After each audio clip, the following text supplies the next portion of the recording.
Hey everyone, this is Manly Badass Hero, and welcome back to The Letter. Previously we completed the first chapter, as our old friend Isabella probably met with a terrible fate. So we are now playing as Hannah. And then you can see here, the relationships are locked to the characters, so they do reflect each other in a sense. If you notice Isabella, then Hannah. So, I'm assuming we're never going to play Isabella again. I'm wondering if all these relationship bars, for the most part, for most of the characters, was useless, and maybe only like one or two of them are actually going to come up later. We'll see. It's far too easy to get them to pay attention. Enraptured. They hang on to my every word and follow my every move. All of them have been stifling, and had not grown used to such stares. Most are respectful, some are hostile, if we are honest. And a few are downright inappropriate. After all, I'm... Hannah Wright! Oh, who are you? You look like you have the same sprite as the priest, just a little bit altered. There's a moment of agitation as a familiar, but less than welcome face approaches me with a suggestive smirk on his face. Of course, I have to keep a benevolent smile and greet him as I greet any good friend. After all, this man can turn heads, being famous in his own right. Officer Lee! What a pleasant surprise. I didn't think you'd have the time to attend tonight's party. He's more Luke's friend than mine, really, and I'm quite sure I only invited his wife. Much like I'm only friends with the Chief Inspector because of Luke, Luke is only friends with Rochelle because of me. Unlike how I treated Lee, however, Luke never hid his animosity for the Lee matriarch. It was an odd sort of friendship where we would have awkward double dates. I don't even recall his first name. It started with an N, I think. I might be wrong. Aside from being Chief Inspector of Luxburn Police, his wife, Rochelle Lee Nevance, owns a general electronics company. Fridges and freezers mostly. Oh, I always have time for my favourite socialite couple. Might I say, you look positively ravishing tonight. Great, thanks. I see the husband isn't with ya. Yeah, I see those eyebrows. The way he eyes me up is enough to make my skin crawl. I just wish Luke is here to fend off the more unseemly of our peers. You know the ones. Men who are just a bit too friendly, staring too long at my ballistics and getting too close just because my husband is not here. And to think they have the gall to do this in my own party. In my own house, if I might add. But like any high society woman worth her salt, I know how to handle it with grace and dignity. I suppose you are looking pleasant as well. Luke's busy with work, unfortunately. Rochelle isn't here. A shame. I do hope he isn't causing you much trouble. That husband of yours can be a bit daft sometimes, acting like he's still some young bachelor. Yes, like you are. The wife sends her regards and her apologies, but something came up with a doctor and she needed to attend to it. You know her, being pregnant and all. Wow, that is terrible judge of character timing there. We make small talk. Rather, I'm forced to do so, as he would not leave my side after finding his place here. Much to my chagrin, I've been extricated from the few who flock in hopes of flattering, for I can tolerate them far better than Lee. He is a nice enough person, and I adore his wife, who is obviously the brains behind the two. But there is something unsettling about him. I do not trust him, as much as I want to. He regaled to me tales of the Luxburn Police Department, a different affair to the usual gossip I am privy to, and though I loathe to admit, it is interesting nonetheless. I expect the topic of business to die out quickly, which would be understandable enough due to the confidential nature of his work. But, oh boy, was I wrong. So, wearing civvies, I steal and drive off with one of the police mobiles, right? In the mirror, I see the new tank chasing on foot and screaming about theft. So I do wonder if all the stories are going to be running parallel, and if everyone encounters the ghost around similar times, but just in different places. That could have been some of the missing persons that started appearing on there, but, you know, we'll see. The look on his face was priceless when I parked it in the garage. Oh my. carriage. You made him chase you all the way home for a prank. What did Rochelle have to say about that? Rochelle has a strange love and hate affair with Lee. He is a married man who did not grow past his early 20s, judging by the way he acts. Surprisingly enough, they've been married for a good 20 years. A lifetime, if you compare it to my marriage of 7 years with Luke. I, on the other hand, well, Luke is no Lee. I should be happy about that, I suppose. Although my darling did have his moments. Hey, the wife pulled my ear and gave me a good talking to, though. Besides, we live in a flat a block away, so it wasn't much of a grand chase. Weren't you living in a house near the countryside? Moved for work, you know. Or you probably don't. No, I don't. But a flat in downtown. I suppose if that's what you like. Oh, it's horrid. Hate that tiny place, no matter how convenient it can be for work. 55 square yards are not enough when you need to get away from the wife. I wouldn't mind a place away from the city. Even started looking at the ads. I spied an interesting lot, actually. Heard it was finally put up for sale, or that something mansion. You know the one with all the ghost stories. Oh, this is how they found out about it. I know what he's talking about. There are really only a few urban legends around here. It's... The Ermagood mansion? That's the one. Worthy of a king it is. I'd buy it myself, but Rochelle would only gripe if I brought it up to her. Not to mention all the expenses a place like that will be a real fixer-upper. You also have to find someone willing to work there with how superstitious people can be. Do not worry. I will simply just throw money at it. If it becomes a problem, just hire someone to do an exorcism. I will exorcise the ghosts with money, for I have so many. Actually, I do know of someone who could be up to the task. I would love to see that. This rich person just goes in the haunted house. It's just like, do you know how rich I am? Just throws a Scrooge McDuck amount of money at the ghost. And the ghost is like, you know what? I'm just gonna go retire. Screw this. You remember the Ludgates party at their Christchurch summer residence? Of course. It was an excellent soiree. Everything was so classy, too. Such good taste. Oh, that place was a pigsty until they hired out this interior designer and they turned it into a bloody palace. She worked for the Exodus for their apartment in Soho too, and they recommended her when we were looking up pieces for our beach house in Porto Colom. I think I have a business card, right? No, I must have left it in my other jacket. Anyway, she's called, what's her name? Marianne, I believe, yes. But truly, if anyone were to get that place in McCullough, well, they'd be the envy and the talk of the town. Well, if you put it that way, I might just snatch it up for myself. Is there something a little off about the way your hands are drawn down there? This place was starting to feel a bit small lately anyway. It looked like the hands were a little bit too small in that one angle. Sure, a 3-story penthouse might not fit the definition of small for some people. Okay, maybe a lot of people. But it isn't big enough to have a grand parties in. As it is, I only invite about 30 people to this one, and it already feels cramped in here. It certainly would be nice if I didn't have to ride an elevator up and down several floors before I can get anywhere as well. All Luke's words, not mine. Besides, I have been looking for a good anniversary gift. Luke might like this one. Where is he anyway? A large party in a really large mansion is something, let me tell you. It's like every room, it's like another party, another group of people with different tastes and probably different opinions and everything to talk to.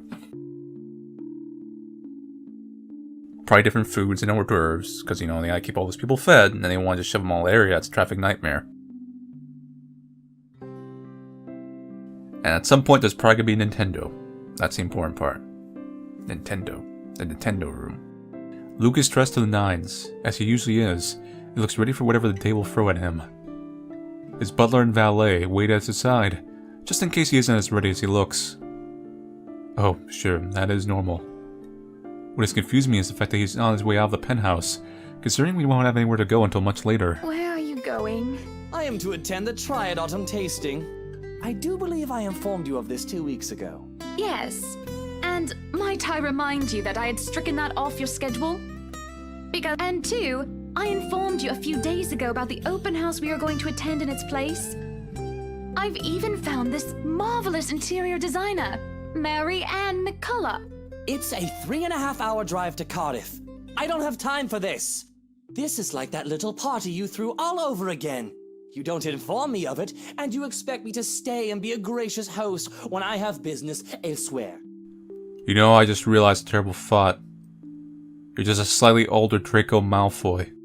You know how I operate, Hana. Unless this was penciled in, I am sticking to my schedule. If I may intrude, the madam is correct. Your physician did insist you moderate your drinking, unless you wish to incur acute pancreatitis. And you did have this open house penciled in last Wednesday morning. Bullocks, I don't remember doing so. Well, you did. While very hungover, in fact. He did. Moaned about me being too loud, but gave in after some pushing. Perhaps that was a bit too cruel and manipulative of me, but... Whose side are you on? Come on, Luke. You promised we'd do whatever I want this weekend. Gordon Bennett, fine. I am giving this house tour of yours a chance. But if it proves to be a waste of time, I am going to Cardiff, and you are going to take a cab home. Wow, you're so loving. Are we clear? It's just a bit of a husband and wife tit for tat, isn't it? All couples have their arguments. Once the honeymoon phase is over, as they seem to call it, reality sets in that you and your partner might not always see eye to eye. Perhaps it has been the years. 7 of them is nothing to scoff at. I just cannot bloody believe I agreed to this. I was really looking forward to the triad tasting. Though sometimes, I think it's something a bit more than just simple disagreements, and I have to stop myself from wondering where we went wrong. There's always the Triad Christmas tasting in Manchester next month, and that'll only be an hour-and-a-half drive. Have I been neglectful? Have I offended? Have I acted shamefully? Yes, but Cardiff. But Cardiff! I wanna go! Take me to Disney World! Certainly any problem can be discussed, as long as he doesn't turn me away. Well, there goes my good mood. Are you happy now, Hana? Yes. Why must he treat me this way? Save game. And let's test out these options.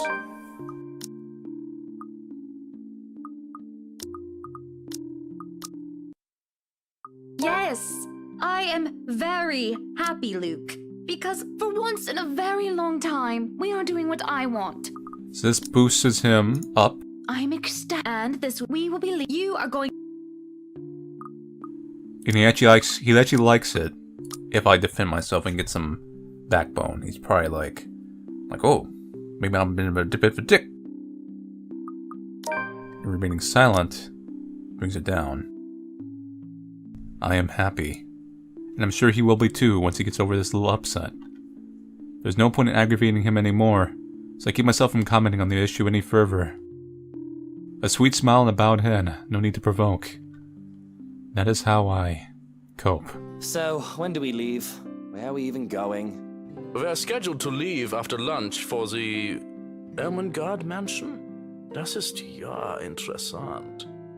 It's just Deutsch name. Is that infamous mansion? Yeah?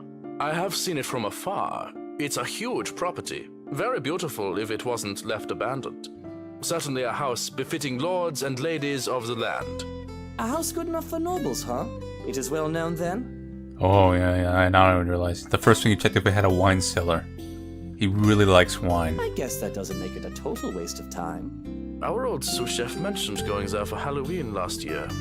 We've not seen him since. Wait, what?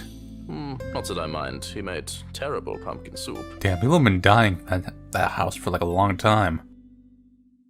I smile even as they turn their backs to me. The ride to the mansion is quiet, with Luke having stared out the window the entire way, not paying attention to anything around him. Meanwhile, I am conflicted. I don't know if I should apologize for changing his plans like that. But by the time we arrive at the mansion, I see his eyes light up in genuine interest. Apologizing is the last thing on my mind. The whole affair of the Ermengarde mansion is certainly an interesting experience. The place had been renovated and was restored by the owners to what they claimed to be acceptable standards. The mansion itself looks like something befitting a fairy tale or a period piece. You know, if it had owners, you would think the owners would stop by at some point. Wouldn't they be cursed? It is tastefully decorated, and with a bit of love and attention, I'm sure it can be a place Luke and I can call home.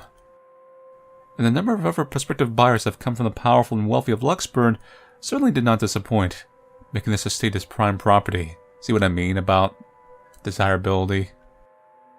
The Lees are amongst the group who went over to the Rose Woman, and I saw a few other notable faces, though I did not really feel like mingling. Unfortunately for every one of them, the Wrights are interested in buying. What's been bugging my mind, however, is that Isabel. What is her problem? I still don't quite understand what is happening. One moment she's scrambling to give us the paperwork to finalize the sale. Then she's panicking over some sort of prank letter or another. Dear me, is Isabel alright? It's apparent, with the way she shakes him by the pallor of her skin. Something has really shaken her up. Isabella, do you need me to call that ambulance? I am worried, but it will be best if she is tended to by someone more familiar to her, like her partner. But even then, the girl refuses Rose's offered drink and looks just about ready to make a run for it. No, I'm just feeling a bit out of it. It feels kind of weird seeing you from like another perspective. Excuse me. I'll be back. I just need to catch my breath. Your kind of high ponytail is a lot higher in anime than I thought. And she does so, just as I predicted, and her partner falls like a concerned mother. There's an awkward air among us as we are left in the wake of whatever that was. The others murmur and gossip with each other, speaking of the poor daft girl and telling a tale to whoever was not audience to the act in the first place. And then the girl said, "I am cursed." What a preposterous notion. Nothing can be solved without money. It doesn't take too long for the woman Rose to return and pull us aside into the study for what I rightfully assume is damage control. And this is the first time we've seen the study. Rose invites Marianne in too, hoping to apologize to her as well. But the woman refuses, saying she's not one of her clients anyway. That leaves myself, Rose, and Luke, the last all too eager to make himself comfortable in the study he's no doubt already claimed as his own. I can't apologize enough about what just happened. Please forgive Isabella. She's been under a lot of pressure lately. She's young and all those rumors about this being haunted just got to her head. And it must be this terrible heat too. Not a drop of rain for days now. Are you sure it is wise to just let her go like that? Where is the poor dear? She might get hurt. She's more likely to hurt somebody else, given what just happened. I told her to sit down and take a break. Already rang someone to pick her up, too. That might be for the best, dear. But please, we're here to talk about the mansion, yes? Why, I absolutely adore it. Don't you, Luke? Why yes, I do love the cursed walls, and the fact we might die at the end. Some of the rooms will certainly have to be repurposed. We want to change the appliances and have Marianne lead on the decor, but the whole thing is just lovely. I guess. It's certainly a lot roomier than our penthouse. Exactly. Lots of space for guests, parties, a lot of room for little ones to run around too. Let's not discuss that right now, Buttercup. Anyway, I do think it would be a shame to let this mansion slip past us. But you haven't even finished touring the house. Well, we like what we've seen. I'm making her job easier for her, am I not? No need for loans or long price negotiations. We can just sign a contract and close the deal. Really, you think the woman will be more happy about an easy sale? I know how these estate agents worked, how long they had to wait, and how much they had to spend even just for a single sale. Why, she should be jumping for joy by now. I'm sure the commission on this mansion is nothing to sneeze at, even if she has to split with the Isabel girl. Do you think we could have That's horses right. here? We've confirmed we got the monies. Yes, those do sound nice, love. Anyway, if anyone else is interested in buying this property, I assure you that I'm able and willing to give a better offer. I A vineyard would be nice. Or maybe Or maybe a horse vineyard. The best of both worlds. And it doesn't make sense. Perfect. And we do reward our people quite generously, Rose. So if I were you, I would start on that paperwork. Helicopter pad. A horse vineyard helicopter pad. Makes perfect not sense. I pause. There's a small moment of complete silence where Rose and I just stare incredulously at Luke. His unspoken understanding, a rule, between the two of us that we have put to an end. With our social standing, where image matters, it is also important to avoid making enemies. And to follow this rule is an easy feat for me. From youth, I have been the well-trained social butterfly, gracious and graceful. Luke, on the other hand... Wait, what, Luke? No, what? Whatever would we need a helipad for? To bring in the horse vineyards, of course. Well, he likes to play the fool sometimes, even if he is anything but. As he throws me a wry smile, I shake my head and beckon Rose over. This is to be our home, and there is nothing she or anyone else can do to change my mind. This is a place that speaks of power and importance, and at the same time of safety and comfort. Perhaps we can even have our family here. There's definitely no better gift than this for our special date. Why, everything here is absolutely wonderful, including the blood from the walls. What the f- Damn! Terrible timing. Well, except for this ugly painting in the study. Looks like a bad fake of an Edvard Munch painting. Here's the deal. I'm willing to pay 10% higher than your That's listing no price. painting. If anyone tries to outbid us, just add another 5%. I doubt anyone can, of course. Or, you know what? Just add 15% to the listing price, and we can sign all the paperwork now. I guess, if that's what you want. That won't be any trouble. I don't have all the papers now. Didn't think this would be a quick sell. That's really...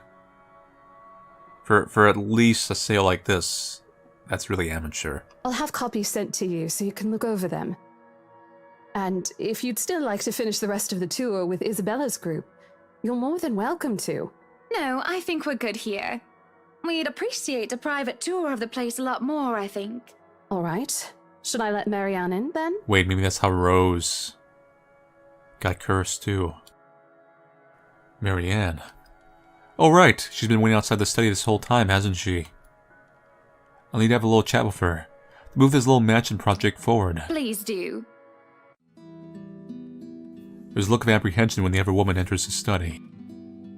Yet, like a professional, I see the moment when she steels herself and masks her worry. Admirable. We have this project then? Of course. Will you be needing anything from us? Having the floor plans would be a great start, just so that I can look at them beforehand. And if you could tell me when you're available for a meeting so that I can include it in my calendar? Oh, is a meeting really all that necessary, Marianne? I guess we can send Johans to help you out. You two can start by getting rid of this ugly painting. Stop doing that, game. Every time you jump to that painting, I can die a little bit in the inside. A hush falls upon the room at my request. What painting? I told you! I told you! No! It's a mirror! I look and the painting is gone. In its place a mirror stands, which leaves me to look at my own confused expression. Odd. Well, no matter. Back to the topic at hand. Marianne, dear, we are simply far too busy to meet up. I feel like that's actually pretty terrifying. Not necessarily in the context of the VN purely, because it's more of a jump scare. But, like, can you imagine that? Like, you stare at a thing, you think it's a painting, it's just a mirror, and then it's gone, and you're like, whoa, whoa, whoa, Scooby! Like that. Like, that's... Yeah, like, I would run out of the house. Not necessarily because I feel like I can't take on a ghost, but, you know, why bother? It's like, you clearly don't want me here. And I'm not rich enough to, you know, just exercise you with money. Free up my schedule? I guess we can free up a day to meet with you. Yeah, that boosted it. I don't really need another maudlin Monday reading about Maury anyway. The book club can function without me for one day. What time shall we be seeing each other? How does lunch sound? Besides, my house has a higher priority over a book club. Why, we can hold the next meeting in this place. Surely the beauty and grandeur of it all will inspire a spirited and lively debates about whether modern-day writers can match up to the classics. I might as well clear up the rest of my week to handle whatever affairs buying this mansion requires of me. Any social activity can pull off into the Ermengarde, or rather, the Wright Mansion's great debut. I'll have my fill of great parties and gatherings, especially when I organize them myself. That sounds good. Although, with a project of this scope, we might need most of the day to tackle your concerns. A more thorough inspection of the place is also preferable. Breakfast then. It's a date. It's really not. All right. Monday. 10 o'clock sharp. We'll see you then. Actually, Mary Ann suggested that we meet at 9.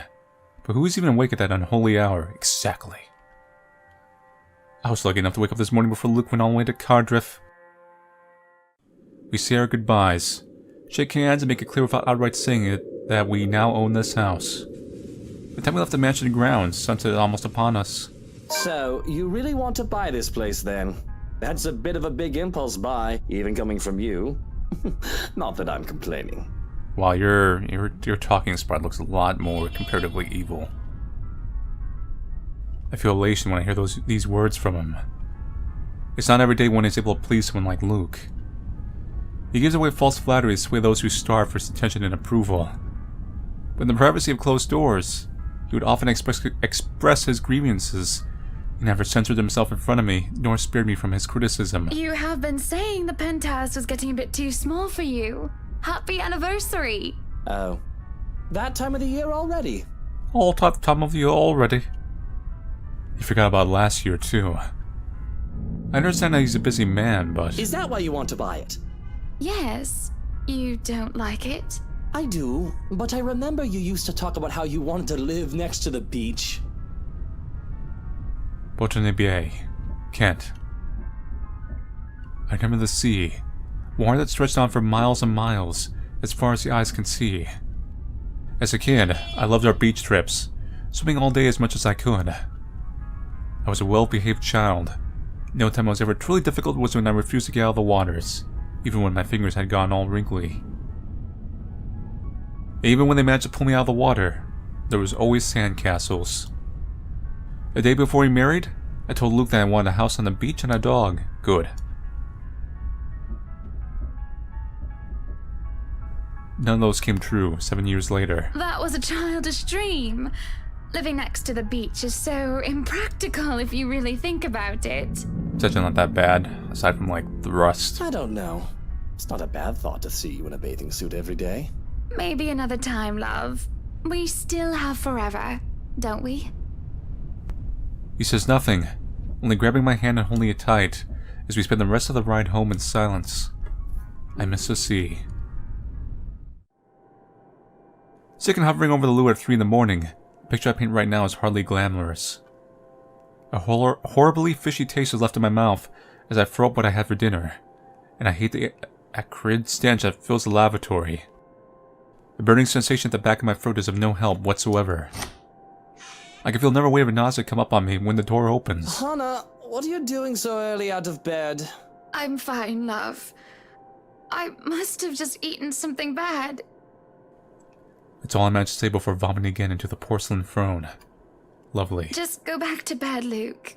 I'm going to clean up here. I refuse to look at him. I don't want him to see me like this. Go back a little bit. Are you implying something, game? The last time I've had a horrible morning retching into a toilet was during my college years, being the life of the party. Thoughtless and shameless, I had thrown away months to frivolous merriment and pointless hookups. I didn't even retain any of the connections I had made from that time. Sure, they will still know of me and I still know of them. We still do business from time to time. But I've lost touch with anyone who I didn't see on a daily basis. I hardly have any of the friends I had when I was still Hannah Evans. Teachers, fellow university students, drinking buddies, and old conquests like Jack. No, No, don't touch me, sweetie. It's disgusting. I'm disgusting. Luke sits down next to me on the toilet floor to hold my hair even though as I cough up more fish. He wipes the vomit from the corner of my mouth and just stares. Do I need to fire someone? I don't feel sick. Just feeling a bit under the weather, dear. It's been unbearably hot as of late, hasn't it? I do wish it would rain. Are you sure it wasn't those sweets? I told you not to eat those sweets. Maybe. Well, don't laugh. Well, I can't help if you make that sort of face. He starts chucking. Chucking? You mean chuckling? And soon enough, he's in a fit of laughter. This scene happening next to a loo filled with sick just makes the whole thing bizarre, and it starts making me start giggling as well. I try to stifle it though, as I smack him on the shoulder. I'm not making a face, Luke. Stop laughing. Shut up. When he would not stop laughing, I let myself go as laughter bubbles from my own throat, and I forget whatever ill feelings plagued me. We were just husband and wife, laughing together at a funny face, the little things in life. I let myself go because I know that these moments will not last forever. If I just know the terrible things are to come for us, I would have wished with everything that I have in then and there that the laughter stayed.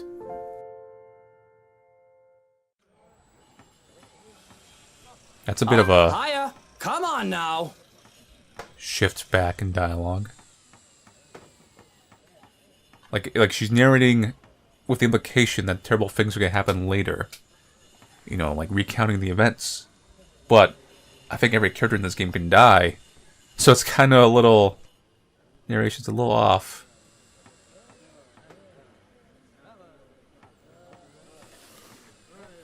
The place is bustling with movers, carrying furnishings here and there, along with several trunks of personal belongings taken from our penthouse. Luke watches them like a hawk, making sure nothing is handled carelessly or gets stolen. Careful now. I know your pictures are framed by cheap plastic, but those are framed by African Blackwood and are one-of-a-kind commissioned paintings. Each one is easily worth a lifetime of what you lot make. Luke, do the dishwashers go into the kitchen or the butler's pantry? Pantry, Buttercup. Careful, that's Emma No, you there, put that down. You do not manhandle a Napoleon Abueva. Yeah, don't manhandle the Napoleon Abueva. I can see the exasperation, and I have to send the foreman an apologetic glance. Manhandling that Napoleon Abueva. Even Johann rolls his eyes as he goes by. Considering Luke is always like this during a project, Johannes and I have gotten used to it. Poor Marianne, on the other hand, looks a bit stressed at seeing the gigantic mess before quietly going back to work. Everything just has to be perfect, exactly the way he wants it. One little thing out of place, one little thing that didn't fit the image he clearly constructed in his head, and Luke gets bent out of shape. Sweetie, why don't we go and sort your suits upstairs? Let Johannes and Marianne and the foreman deal with the rest of the work. We have this, Mrs. Wright. Yes, please do go before a blood vessel bursts. Bloodstains are so troublesome to clean. Man, you're a bit of a backtalker. Taking him by the hand, I lead him upstairs into our bedroom. Ah, first time we're here also. This place has been arranged first so that we can get some rest, no matter what the state the rest of the mansion is in. I'm definitely glad I can just lie down on a soft, comfy bed after what has been a busy morning. Watching Luke act like his life depended on getting this move done is tiring all on its own. And to think I have a whole day of this ahead of me. I feel a bed dip beside me as Luke sits down with a sigh. Well, I can't wait for this to be over. I don't know. It's fun seeing you all fired up. Here at home and not at work, you know. You know I can't always be home, Hannah. I have a company to run, unless you've forgotten. I haven't forgotten. You're the one who insists on being there to make sure each and every little thing is under control. I just really miss you sometimes, and I wish you were at home more often. Why, if you're not careful, I might go a bit loopy and I'll start bringing cats home. Or ghost cats. And soon enough, one day you'll find yourself going home to a farm just filled with felines that follow you everywhere. Oh, don't bluff. The things would shred up your precious furniture. Besides, you don't even like cats. True, true. Dogs are infinitely superior, of course. Woof. But what about the wet dog smell? The mess? I'm not cleaning up after a mutt, no matter how cute. If you think about it, a cat would be better. Well, I guess I kind of relate, not that bad. It's not always that we can just lie down and talk about these sort of things. Joke around as if we're teenagers again, with very little problem in the way of responsibilities and roles. To hear his genuine, honest-to-goodness laughter is a rarity. This is just the second time as of late. And I can only see it as signs of good things to come. All good points. No good times. I guess we could just have kids. That is, if you prefer dealing with soiled nappies and sick as opposed to dead birds, mice, and litter boxes. I've already told Marianne about turning the second bedroom into a children's room. I guess. Sometimes I don't know when I'm crossing a line. Is the second bedroom the one that's like a death trap, or no? I didn't say that I'm a good comedian, did I? Not this again. What? I wasn't being serious. It's not something you take the piss out of. Having a kid is a big responsibility, Hannah. We've talked about this, haven't we? I'm not ready to be a parent. I'd probably end up killing the little brat by the week's end. So right now, we're gonna go for the Luke hates us route. And I'll probably go back and do a Luke likes us route to affect this branching down here. And see what happens. I think we're already diverting quite a bit right here with some of our choices. So, we'll see how it affects our endings. Apologize for bringing it up. Yeah, good. I feel guilty, uneasy even, about bringing this topic up. This isn't the first time I've brought it out there, considering we've been married for 7 years. But I should have learned my lesson. Talking about it has always gotten me disapproval. After all, this is one of the surefire ways to get Luke into a terrible mood. I'm sorry, but I do think you... Don't finish that sentence, Hannah. Just don't. We know how this discussion ends. Let's not fight over what-ifs and if-onlys. But what if we are going to have a family, Luke? What then? I just told you. No what-ifs. We won't talk about it until you're ready. Let's not talk about it then. Ever. The silence that follows is stifling. I avert my gaze from him, favoring the view of our four-poster bed overseeing his embittered expression. Just thinking of how insensitive I am for bringing it up makes me feel sick to my stomach. We stay still. Neither of us dare make the first move to leave. It's super awkward. Until a crash from downstairs cuts through the tension. Oh, bloody hell, what is it now? Not the... Oh, I forgot what it was called. The Napoleon Aboude. I can't get away for 10 minutes without someone mucking something up. That better not be what I think it is. I know it's only an 8 million yen vase, but I swear, I don't stop him as he storms off, and he doesn't even bother to look my way. Yet, I can still feel his eyes boring into me. Alone, as per usual. I really should be used to it by now. I can feel the minutes tick by with me just lying there, feeling miserable and full of self-pity. I've rolled over to lie on my stomach at this point, with my face buried into the pillows, when there's a knock at the door. Grumbling at them to go away doesn't work as the voice comes from the other side. Madam, the photographer from Luxury Living is here. Wait, is that today? Oh yes. People had caught wind of our new mansion, the very moment we left the open house. Luke had boasted he could acquire the property in no time, and allowed a photo shoot for an interior design magazine to be scheduled today. Well, there were complications, and it took longer than it usually does for us. In a minute, Hansi. Johanna, Hansi. if you could at least make it through the end. Tell them I'll be right down, Hansi. Hansi's a very Hansi person. He's a handyman. The mansion grounds have been one of the first things to be fixed up, aside from the bedroom. Although it's still work in progress, it had a promising start. I can already see the flower patches. Luke's favorite daffodils stand easily, having been transplanted from the pots that used to litter the rooftop of our penthouse. Why, if the moving crew thought that Luke was being hard on them, they clearly didn't see the landscaper on his way out. The man looked like he was ready to faint, and Luke seemed ready to kill him by the end of the discussion. It is in the gardens that I see him staying near the flowers in quiet admiration. He's hard to miss. The hulk of a man that clearly did not belong, and the big backpack and suitcase he has with him makes him look much larger. It is a peculiar sight, seeing someone who looks like he does, handling little, delicate things with such care.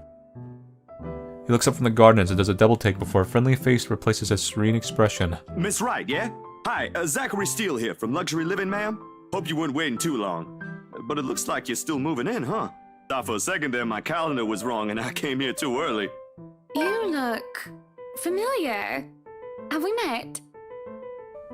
I have a very wide social circle, so everyone looks familiar at one point or another. I'm wondering if this is... If I paid attention to the dates, I could tell this is before or after Priest. But one would think I'd remember someone who stands out like him.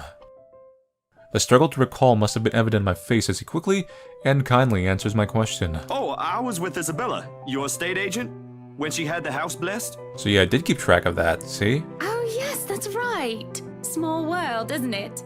Should have known you were Miss Wright. The one and only. Welcome, welcome to Maison de Wright. And yes, we've been in the process of moving in as we were delayed. But it won't be a problem. They're just adding a few things here and there, and you should still be able to do your work. Where's the rest of your crew then, Mr. Steele? Zach is fine, please. Mr. Steele makes me feel like I'm a mascot for a cleaning product. Mr. Steele, Mr. Steele. He's gonna protect you from the ghost, maybe? No, probably not. Anyway, Yeah, this I'll is be gonna end your up like one-man Fatal crew for Frame. today. Don't worry, been doing this gig for a while now. You must be quite the veteran to handle this on your own. We've had a full crew coming into our penthouse the last time we were covered in your magazine. Veteran? Oh, your words are too kind, Miss Wright. Hannah, if I get to call you Zach, you have my permission to call me Hannah. Alrighty then. Anyway, I'm no veteran, but I know my camera well enough to make sure this is a good shoot. You can trust me on that, Miss Wright. Hannah. Achievement unlocked. Alright. Zachary proves quickly enough that I can, in fact, trust him. His skills with the camera and experience in this industry, at the very least. He is kind and courteous, listening and following, as I lead him around the house. A really nice fellow, and he treats our household staff well, whenever we cross paths with them. I answer his questions to the best of my ability, and he's patient enough to answer mine whenever I get curious enough. For one, I ask what the bags are for. They are quite the magician's toolkit. From his side, he had procured several items to embellish the interior with. Bowls of fruits, lemons, trays with paper mills, stacks of cookbooks, cutting boards, and glass canisters filled with colorful nuts and grains are brought in for a kitchen setting. For the bathroom, there are white towels, seashells, and decorative soaps. Other things as well, too numerous to count, all in that large backpack and suitcase. Sounds like my dad's decorating. Tricks of the trade. Softens up a room, makes a place feel more homey, and fills it up with texture. But you guys probably have better stuff I can use for this. No lights. Don't tell me all of these are just props. Well, I've got my tripod here. For things like these, natural light is best. I'll just have to set the shutter speed to a real slow setting, and as long as nobody steps into the shot, it'll look great. Oh, it better. We go for the rooms, one at a time, although we first tackle the ones that the movers have no business in anymore. The ballroom needs little preparation, with its grand design. Although there's some trouble at first, with the wide open space and pictures being backlit. It is in the kitchen that Zachary's props come in handy, considering how Johans kept the place so neat and sterile, one could practically eat off the floor. Floor. Wood accent to the food. People pay money for that. What's it called? I forgot. Is that special gastro science? Smoke the wood with the food. Anyway, we carry on, touring the house and taking pictures where we can, with exception to the rooms which have yet to gain any purpose or design. Too bad I can't take a sneak peek at his photos yet. Funnily enough, he is using a traditional camera. I didn't even know film still existed. The way he speaks, however, I can see that he knows enough about his craft that I'm not too worried about botched photographs. I imagine photography must be cathartic for him, judging by how at ease he looks while taking pictures. There are small snippets of conversation in between the clicking of the camera. He even goes as far as to talk about these terminologies like shutter speeds and aperture when I ask about the technical aspects. I can't quite see the picture as it is made, much like when I watch artists paint on their canvas. But just watching someone passionately practicing their craft such as this is exciting in its own way. Going through the many rooms has been quite the exercise for the both of us. Despite that, he has been so nice, and I find myself putting on my best smile. But it is as we're taking pictures in the foyer that everything comes to a standstill for a moment. Oh no. Just a moment. And, have I not been paying attention, I wouldn't have even noticed. It is merely a split second when Zachary's rhythm is put to a halt. Jiminy crickets. His finger doesn't move to release the shutter. You really like going for people's necks. Yet he also doesn't pull the camera away from his face, gaze still firmly fixed for the viewfinder. His hands shake, and there's a light sheen of sweat on his forehead. Zachary? No response. Zach? Is something the matter? I think this ghost in particular really wants to kill Hannah. It's really been trying to, like, track her to Isabella. Lowering his camera, he blinks and stares at something behind me before shaking his head. Turning around, though, I see nothing that could have gotten his attention. Oh, no, there's nothing wrong. I just remembered something that's all. Let's get back to the pictures. Can you move a bit more to the left, yeah? I struggled to respond this time. There's a sudden weight on my back, and an indescribable tightness around my throat. Everything stops. And everything starts again, as I manage to choke out. If you're sure. Was that a unintended pun? I don't know what just happened. It was probably just a dizzy spell, or you're being choked by a ghost you can't see. I'm fine. And he said he's fine. We continue at the same pace as before, although there's an unspoken agreement that we will not talk about what happened, so that priest did absolutely nothing. So, is Maybe we this should a have seen the full-time professor. job for you then? Nah, I just freelance mostly, for magazines, newspapers, and events. So you can't really call it a full-time job. It's fun and it puts food on the table, but it's not what I really want to do. At least, not all the time. What is it that you want to do then? Maybe I've been out of line, taking my nose into other people's business, but I can't help but ask. I regret doing so, as I see his shoulders slump, and the easygoing air he has fades away. He looks torn over whether he wants to talk about it or not. Films. Documentaries, mostly. But cinematography is a lot more difficult than photography, right? It depends, but yes. I was working on this thing, actually. What thing? Well, it wasn't really a big thing. People didn't like Blue Fonzie very much. People don't like a film about colors. I suppose they would have liked Blue Bibby a lot more. Very funny. There's a lot of jokes here that are going over my head. But that's okay, I'll laugh along with them.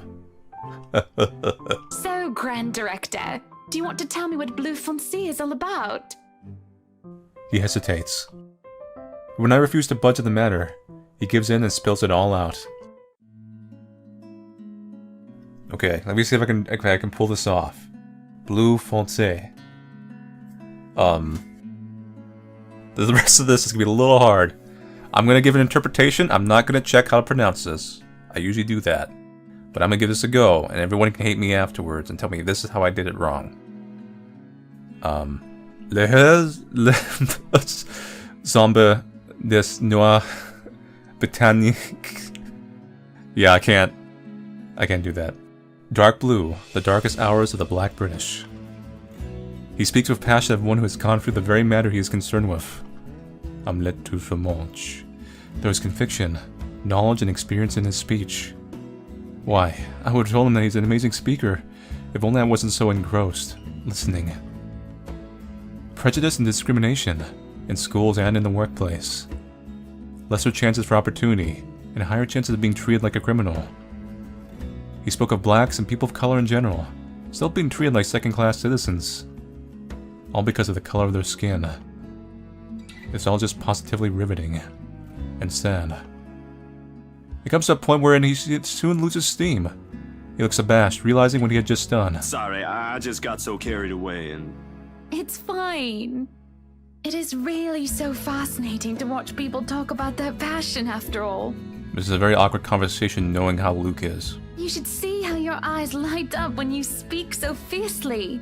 You do have very beautiful eyes. Uh-huh. Thanks, I guess. I want to say I understand where he's coming from. But I really don't, do I? I was born with a silver spoon in my mouth, and I've lived a charmed life. It hasn't been perfect, but the difficulties I've been through pales in comparison to what others experience on a daily basis. I certainly don't know how I would have fared were it any different.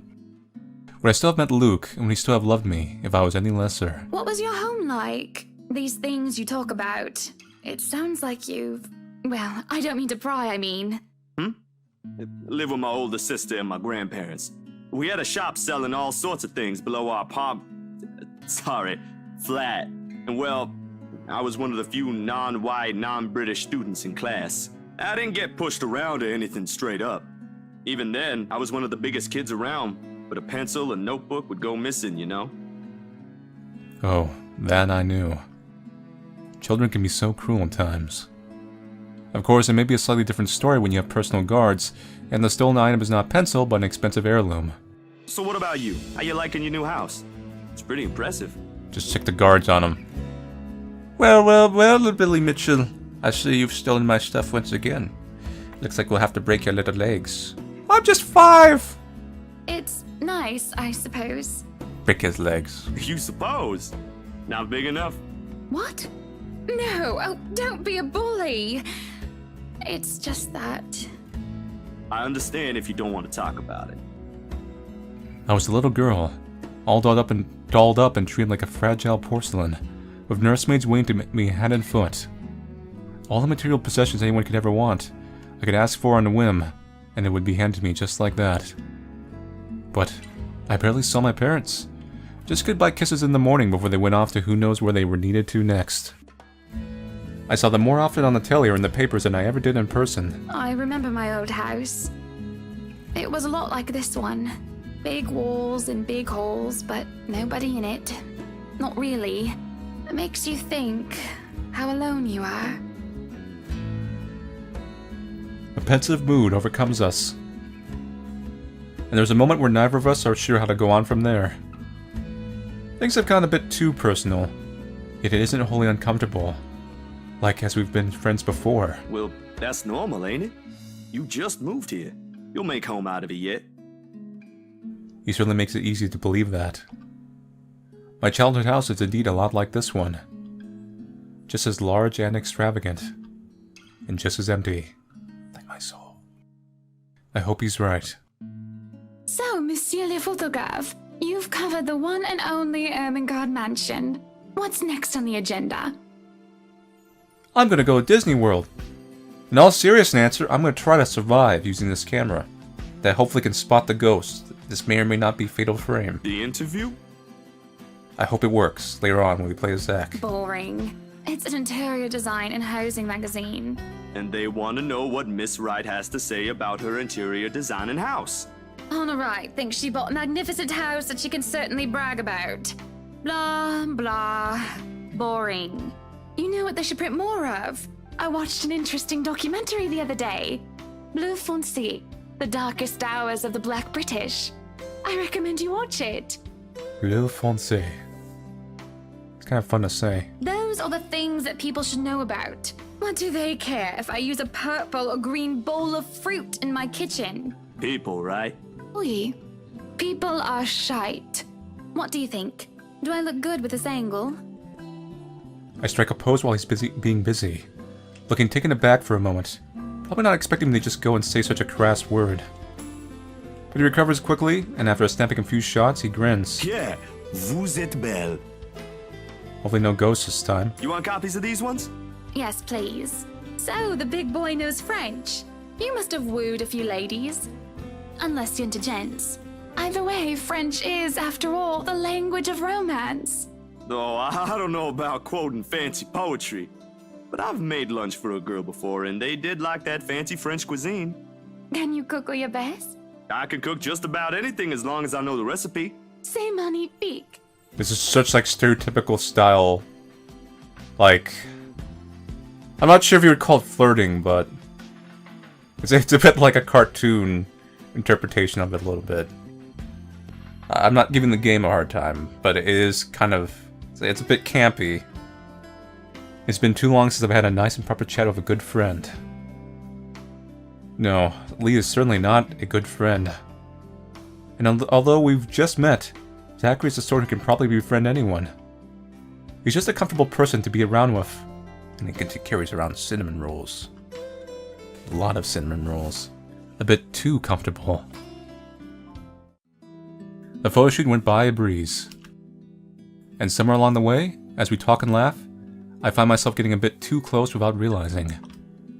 He'll give me this strange look until I back off, and he'll go back to asking questions after I agree to do his little interview. And it's just odd. Well, no. Me being friendly isn't that odd. That is how I am. Zachary is the one that's being odd. Why, anyone else would absolutely welcome the extra attention I give them. He, on the other hand, looks almost flustered about it. He should be used to different personalities by now, having to deal with various people when he works. And if not, he needs to start. Perhaps nobody has shown him attention of this kind, but he's a big boy. He should be able to handle me. All it is a friendly touch here, a pretty smile there, and a gentle swaying of the hips as I move around. Zachary grew more and more red every time he noticed. Am I being mean as I find enjoyment in seeing him unravel? Perhaps. This went on during the interview and beyond that. There's nothing wrong with what we're doing, right? Zachary and I are just having a playful, friendly chat while enjoying the outside view. At least, that's how I see it. I'm sorry, but I'm really getting distracted. Could you maybe stop doing that? Is it the hips? Or is it the ghost? Or is it both? Stop. I'm not sure if I want to, though. Save the game! I'll stop if it makes you uncomfortable, sweetie. Zampooses, Zach. Sorry. No, I should be the one apologizing. Why, you're a shy one, aren't you, big guy? It's not that, but... He gestures to the ring on my finger. Less the fact of the matter hang heavily between us. Being told implicitly that I am too forward is not a common occurrence. I think I'm more stunned at the fact that he pointed out, rather than, well, being rejected. Not that anything's going to happen between us in the first place. It was just going to be some harmless flirting, right? So, you've never had a girlfriend? No boyfriend either. You know, just in case you were gonna ask for that one next. And you haven't even had your first kiss? Not a one, ma'am. Do you want to have your first kiss today? Jiminy crickets. I thought you said you were gonna stop it. I can't help it. I really, really can't. And I'm going to apologize lots later. Surely by the catty smile on my face, it is obvious I'm just pulling his leg. The laugh I feel it contains certainly gives it away, if it still isn't obvious. But still, he lights up in embarrassment, stammering and sputtering objections. You're married, and this will be extremely unprofessional. I never said I would kiss you, silly. Oh, Johans! No, what? No! Don't call your butler. She's Hannah. That would be for the better. I don't think his husband would appreciate it if I made him kiss another man. I do not think he can hear us from here either. But it is hard to think you're not taken, Zachary. Why, whoever becomes your girlfriend will be so lucky to have you. You can cook and take wonderful photographs. Wonderful meals and wonderful memories. I can play guitar too. You can? Oh my. Wonderful serenades as well then. Perhaps I can find a young lady who deserves a fine, strapping young gentleman like yourself. Let's not get carried away. Besides, I gotta be going. It's getting late and I got someplace else to be. A shame. I will be expecting you again soon, I hope. For a copy of my photographs, yes? Damn, those photographs are gonna be haunted, and I just know it. Of course, I'll even deliver them personally. Just, you know, don't try to make me kiss your butler when I drop by. That's probably gonna be Zach's route, because his route is coming up right next. He'll probably see the photographs develop and be like, oh, there's a ghost there. I gotta go back to the mansion. And he goes back to the mansion and just hell breaks loose. As fate would have it, the very moment the words leave his mouth, Johans comes out of the house. Judging by the slight raise of his brows, he has heard only the tail end of the sentence. There shall be no kissing of any butlers under this roof. Danke. But you are not under a roof, are you, Hansi? She just got you there. Time for the Otome route. To my amusement, he takes a step back, safely placing him within the threshold of the foyer and under the roof of the house. And just as ever, he is quick to return with a sardonic reply. I am now. As I was saying, madam, it's about time for supper. Will I be needing to set an extra place at the table? Oh, what? No, I was just leaving, actually. So, you have a good night, Hana, and you too, Hansi. It was nice to meet you, Zach Connie. You have a safe trip. He nods, and the grin on his face as we say our goodbyes is the sweetest I have ever seen. I linger, looking out for him, with his relatively tiny bicycle, backpack safely secured in the basket by the front, and suitcase hooked to the back. I watch as he went down the path back to Anselm Village until he was nothing more than a blip in the horizon. I cannot help the small smile on my face as I go inside for supper.